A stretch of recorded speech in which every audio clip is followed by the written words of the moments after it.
Hi, my name is Donna O'Connor, and I know someone who needs a kidney.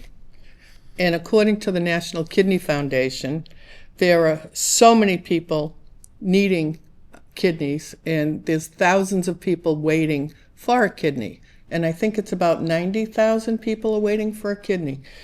And about 6,000 transplants take place annually. Is that accurate? The 6,000 living donor transplants, about 27,000 total. Okay. And I should start by introducing, I have Dr. Anil Chindakar, Thank you very much. if I didn't wreck it, and Dr. Dira Reddy. And I will give you more information about them as we go along.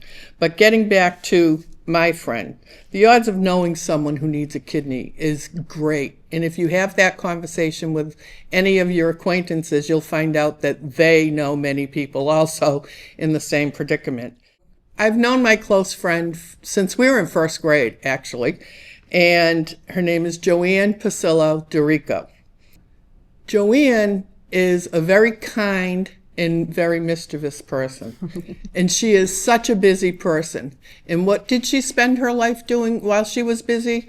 Besides playing with her grandchildren, she would give communion at UMass. She would go to Mass afterwards. She would volunteer in so many ways. She contributed in our town to being on a committee to develop soccer fields in town. She never stopped. Her husband would go away on a trip, and when he'd come home, she had the whole inside of her house painted, and she did it by herself. She was such a busy person, and so positive and so happy, cooking, baking for everyone. If you were in need as her friend and she knew it, she took care of you. And now she needs us. Right now, Joanne has been on dialysis for almost a year and a half, which means she goes for dialysis 3 times a week. She has horrible symptoms, some related to her disease that she has, and some related to the fact that she's on dialysis and what goes along with that. She's always nauseous. She's always vomiting. She's exhausted. She has difficulty eating. She's lost a tremendous amount of weight.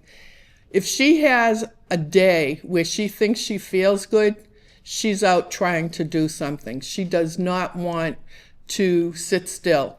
And at the same time, we need to remember that not only does Joanne need a kidney, there are so many people that could benefit by all of us being kidney donors, whether it's a live donation or a deceased donation.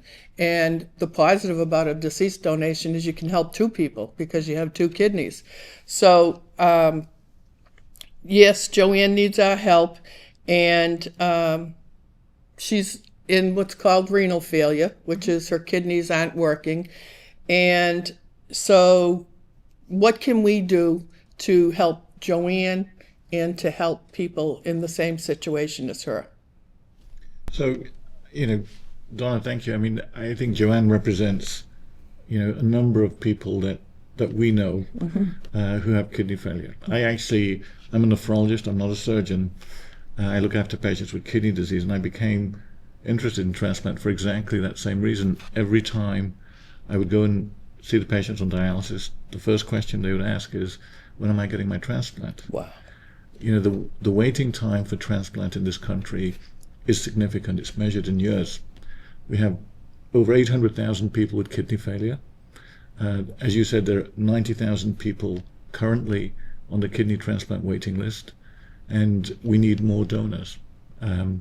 Deceased donors are great, and it's a wonderful contribution that families make when their loved one passes away, and we would encourage everybody to be an organ donor. But the reality is that we also know that we can impact this through living donation, and UMass has a living donation program that we're trying to expand to help patients with kidney failure. And Dr. Reddy is one of our transplant surgeons and in charge of the living donor program. So now you're the chief of renal medicine. Correct. At UMass. Yes. And Dr. Reddy is the director of living donor kidney transplant surgery. Correct. So, at UMass. Yes. I'm amongst very important people here. So, tell us a bit about the program at UMass.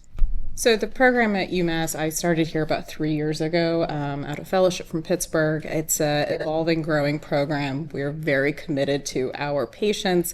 We want to make sure that all of our recipients get a kidney.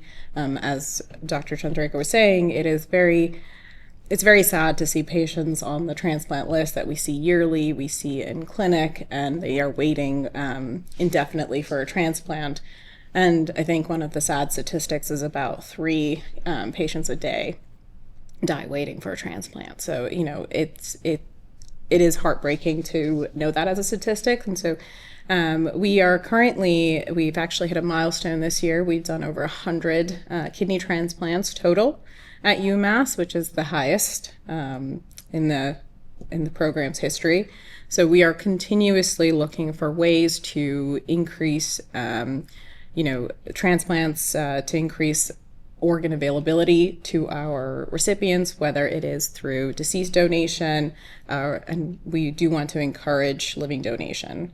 And last year we did 15. So we want to continuously increase that number because living donor kidneys are by far better. They work faster. So living donor kidneys work faster. And is it true that they last longer? They do last longer, yes. But they do last for an extensive period of time. Yes. People that have the transplant as a living donor, what do they have to go through? So extensive testing. Yes, extensive testing. We will, at UMass, we're very committed to all of our patients, and every donor that comes forward, we're very committed to their safety. We're committed to making sure that they are healthy in every way, and physically, mentally, socially. We want to really make sure that we are committed to their safety to proceed before we accept them as a living donor. Because at the end of the day, while we recognize it's a very generous and beautiful gift they're giving their recipient, we also want to ensure that they stay safe. So we do a lot of workup. I think my social worker Ellen will say if you ever want to know how healthy you are, go try to be a donor because you will get the best workup of your life. I've heard that from family members of people that have been recipients of kidneys. Mm-hmm. They've said the same thing about if you wanted an extensive workup, go be a donor. Now, is it true that donors actually live longer? Because there was something written about them living longer, but it's because they're actually basically healthy people going through this. So it doesn't shorten their lifespan by having it. Being a donor does not change your lifespan. It doesn't change your quality of life. It doesn't change your lifestyle. It is like I said, a very generous, beautiful gift. There is a brief period where you are recovering. It is a surgery. I'm not going to say we can magically whisk a kidney out. Major surgery. Yeah, major surgery. But at the same time, after their recovery, as far as I know, all of our donors have gone on to live perfectly normal, active, healthy lifestyles with no skip in their step, I guess. Is that the word? Yes. So after before they recover, they have to decide what kind of an expense is this to me? How does this financially impact me? Does insurance cover? How does insurance cover? Whose insurance covers it? So for living donation, all of the donors' workup and their surgery and all of their expenses are covered by the recipient's insurance. So they are not financially burdened. There's several programs that our social workers and we partner with to ensure that some of the expenses that the donor may have to incur, whether it's traveling, loss of wages, that they are still able to be protected through this process of their recovery to ensure that we don't want to impact the donor's life in any way, recognizing that they are, giving a huge gift. So we do try to do our best to make sure that everything is. And you've touched upon it a bit, but how is the donor supported? In other words, you have a big team. Yes. So how does the team embrace this donor? So we have our own team for just living donation. We have our own nephrologists that take care of the donors. We have our own social worker, our coordinator. The surgeons are, we straddle both lines, but we still have our own donor surgeons that work with the donor specifically. So by doing so, we can ensure that the donors are looked at completely just from their perspective, not without any bias on anything about the recipient. We also ensure that the donors have complete HIPAA and privacy compliance, and everything that they say and happens, or their workup, all stays very private with its own team. Our LNR social workers, a great support system. We have psychosocial support for them. We have our own independent living donor advocate who takes great care to ensure that the donors don't feel pressured, and really does take the time to listen to the donors. And that's a very important piece. So each donor has a independent living donor advocate whose only job, as relates to the donor, is to make sure that everything is being done in the donor's best interest. And if there is any issues with that, then they are there to advocate for the donor. And that person is independent of the transplant team, the physicians, and the surgeons. So ethically, they're very protected Yes. with this advocate. And we have a very strong living donor advocate at UMass. Great. And the living donor kidney can last between 20 and 40 years. Is that true? So I can tell you, I have a patient, I have actually more than one patient whose transplants have lasted more than 50 years.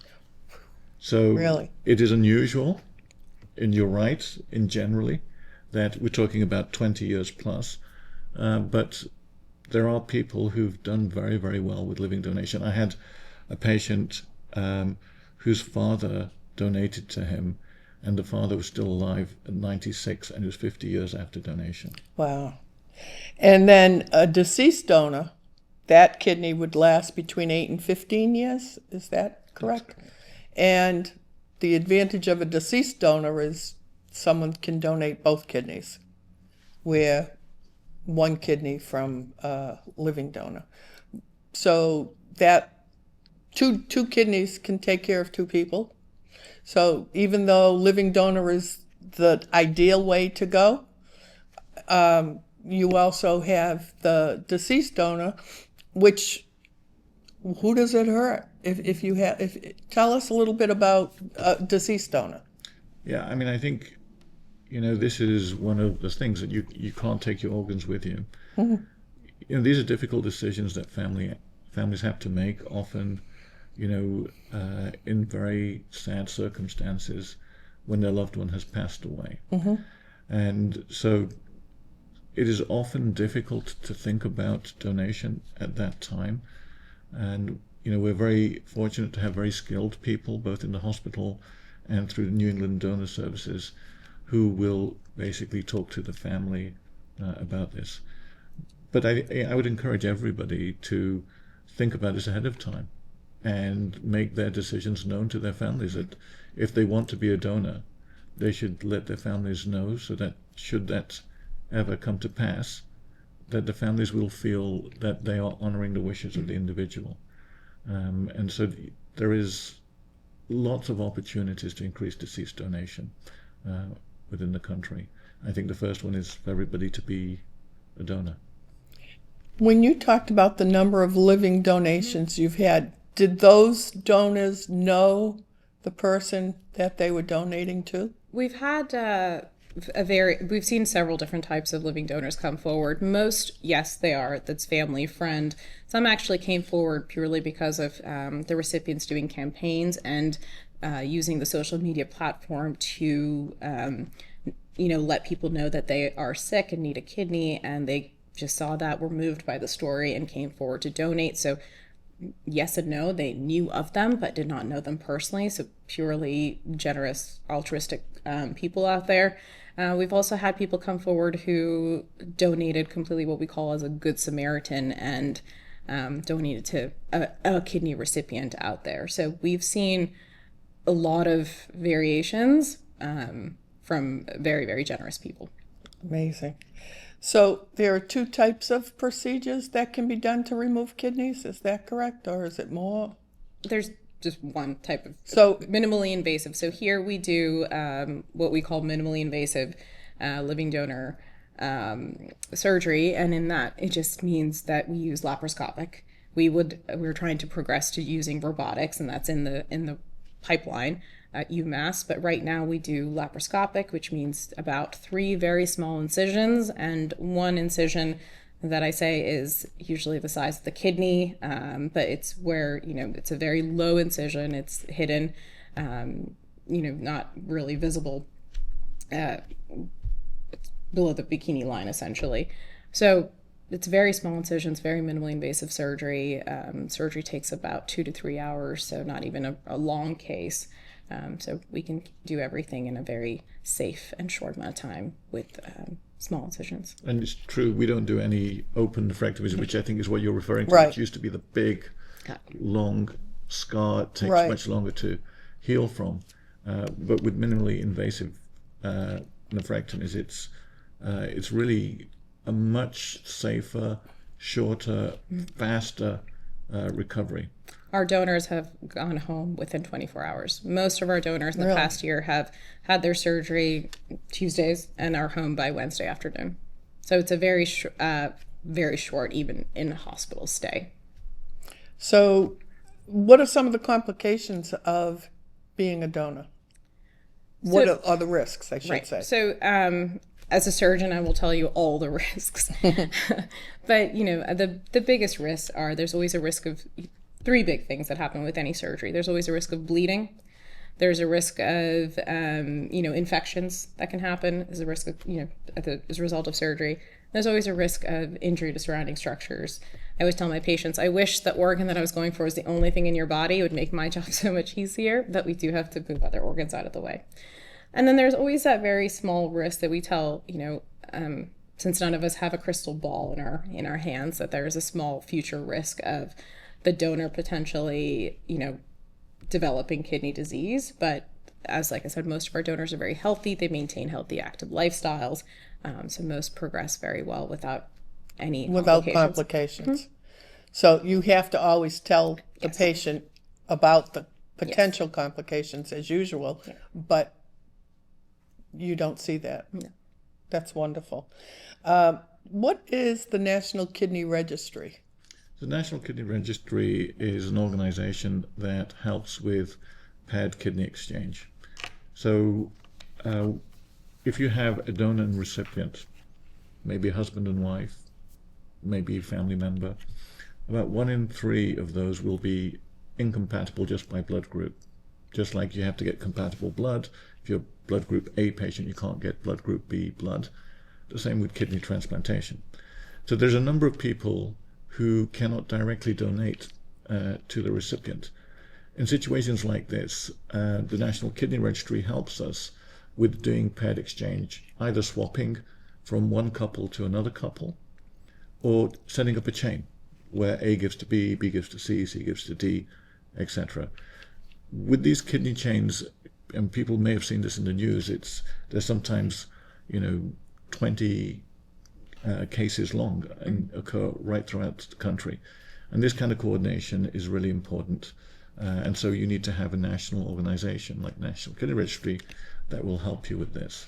So if I wanted to donate, my kidney wasn't a match, that person still is a priority because I'm donating. It moves them up in the search for the match. Absolutely. So there's generally a pool, and so your kidney will go into the pool, and another kidney from the pool will be given to the recipient. Sometimes it is more complicated if somebody who needs a kidney transplant is highly sensitized and they can only get a kidney from a very small number of potential donors. The registry also helps in those cases too, because if you can only accept 1 in 1,000 kidneys, it's very difficult to get that match. So when you have a large number of people in the pool, those ones that can be matched are pulled out. And then there's also the benefit of, if you are a younger patient with an older donor and somebody else is the reverse way around, you can actually get a kidney that is more appropriate for your age or your size or other characteristics. So it allows better matching in general. So this National Kidney Registry is like the lifeline for the people in the profession to be able to communicate without all that time delay. It is correct. It's actually one of a number of paired exchange programs. There are other programs. It's the largest one, but there are others that are being run, and there are also regional programs in different parts of the country where different transplant centers cooperate to do that. I think we are exploring ways that we can actually benefit our patients, and see if there are other registries and other groups that we can join with to do that. So the recipient, the kidney recipient, has to have an awful lot of hope, even though they have to have an awful lot of patience. What's that like for your patients while they're going through this? It can be very difficult. To be on dialysis, as you pointed out, is very difficult for a lot of patients. There are different therapies that can help with that. Home hemodialysis, peritoneal dialysis is an alternative to in-center dialysis. Some of these things can help patients because they may tolerate these procedures better. But I think you're absolutely right. The idea that one day you might get transplanted and come off dialysis is really what sustains so many of our patients. And people sometimes have a misconception that if you want to donate, you have to be well matched with the recipient. You do not. As we discussed with the paired exchange programs, if a person can bring another donor, whether they are related to them or not, whether they know them or not, whether they're just friends or acquaintances, or somebody wants to do this because they've known somebody else with kidney disease in their life that they couldn't help, but they want to actually help somebody else. There are lots of reasons people would be motivated to donate, but knowing that if you have a potential living donor and you are not highly sensitized, it is very likely that we can get you transplanted. So, we would want to encourage everybody to think about this. If there are people in their communities and their wider extended families or friends, and if people are interested, they shouldn't feel that they cannot do it. I think one of the things that you mentioned and that we notice in our patients is that often kidney patients don't look sick. Yes, they have sick days, they have dialysis days, they have huge setbacks in their quality of life due to dialysis, but they don't outwardly look sick. So I think it's really important for, their advocates or themselves to be advocates for themselves to help other people realize that they do need a kidney, that they do need help to be able to restore their quality of life. And I think that's a big thing in the community. We always encourage our recipients and their loved ones, whether to consider, donation or even being an advocate to share their story so that they can, the message can be reached out for the importance of getting, a kidney transplant. So when you talk about the message getting out, it really does work. I mean, I don't have Facebook, but I know so many people on Facebook have stated, oh, I see Joanne needs a kidney, and they're aware of it through Facebook. Also, she has a sign on her car saying, I need a kidney, with information on how to interact with that. And I've had people say to me, oh, Joanne DeRico, is she the woman with the sign on her car? I mean, it's amazing. The word does get out, and it really is an effective method and an effective tool to get that information out to the public. What we need to do is get the public comfortable with the thought of living donations and deceased donations, because if you don't feel comfortable with a living donation, like you said, why wouldn't you have, take that chance with a deceased donation and helping 2 people. Now, I just spoke to a woman that I didn't know she was talking about her mother had received a kidney a year ago. And so I thought, oh, she's a good resource for me. I need to ask her some questions. So I asked her how her mother was doing, and she said her mother was doing very well. And her mother is my age, so her mother's 73. And she said that she had nothing but great praise for the UMass Memorial System and the transplant program. She said it was phenomenal. She felt very supported, her and her family and her mother. And she said it was a big surgery, and it is a big commitment for the family, which I know, for example, my friend Joanne, she's prepared. She's got a husband that's like a rock, so she's got that support. And it's important for the recipient to have support, especially post-op and through the recovery. She said that she had nothing but immense gratitude for the donor and the family of the donor for that selfless act. And she said that words couldn't express her gratitude because she had just so much gratitude. She said, it's just beyond words. And that was her quote, it's beyond words. And she said her mother was given an amazing gift. And she said that it gave her mother a second chance for life. And when you think about it, you know, you always want what's best for your loved one. And they've gone on with their life, like you explained. And they've, you know, things have gone well for them. So what can we do? And what can you do? You can share this information with everyone, and you can be a kidney donor, and you can make sure that you keep all people that need organ donation in your prayers. And I'm going to please ask you to help my friend Joanne by being a kidney donor. And I would just say that donors, living donors, and the families of deceased donors are the real heroes. To do this in a selfless way for other people is a tremendous act of kindness that we try to honor every time we do a transplant. So you're absolutely right. It's a heroic thing to do. And we would, want to make sure that we make the best of that to honor the family as well as the recipient. I would like to thank both of you for the work that you do. And you talk about heroes. You get up every day looking to save another life and to make a difference and give somebody else a second chance and to improve the quality even post-op. So I'd like to thank you and your team for the work that they do every day. And thanks for watching, and we hope you can be a kidney donor.